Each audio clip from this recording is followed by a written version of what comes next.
কাঁচা বাজার পরিস্থিতির আরো খবর জানাতে যুক্ত হচ্ছেন বাগেরহাট প্রতিনিধি এম মাইনুল ইসলাম। মাইনুল, নিশ্চয় আমাকে শুনতে পাচ্ছেন। আপনার কাছে জানতে চাই, আপনার এলাকার কাঁচা বাজারের দরদাম কেমন দেখছেন?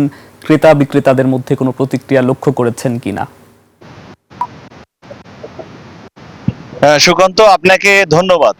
আমি বাগেরহাটের যে বড় বাজারে দাঁড়িয়েছি, সেখান থেকে আপনাকে একটু বলে রাখি যে এক সপ্তাহের ব্যবধানে কিন্তু প্রতি কাঁচা সবজির দাম কিন্তু 20 থেকে 30 টাকা কমে গেছে।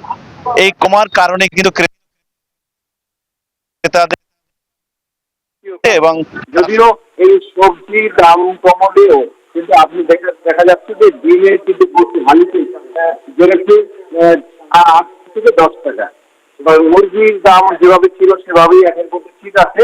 আর মাছের দাম বলি, এই অঞ্চলে কিন্তু ইলিশ মাছের সবথেকে স্বাদের ইলিশ মাছ বলে বাগেরহাটের অঞ্চলে, কিন্তু এই ইলিশ মাছের দাম হচ্ছে প্রতি কেজি এখন 3000 টাকা।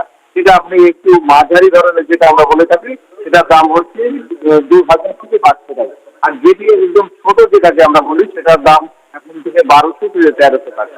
আর সামুদ্রিক মাছের কথা আপনাকে একটু বলে রাখি যে সামুদ্রিক মাছ কম থাকার কারণেই কিন্তু বাজারে মাছের দাম খুবই চড়া।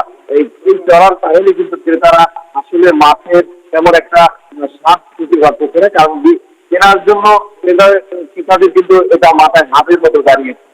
আর বাগেরহাট বাজারে সবজি হচ্ছে এই অঞ্চলে সবজি সরবরাহ হয়, এই অঞ্চল থেকেই কিন্তু ঢাকা, চিটাগাং এবং খুলনা যায়।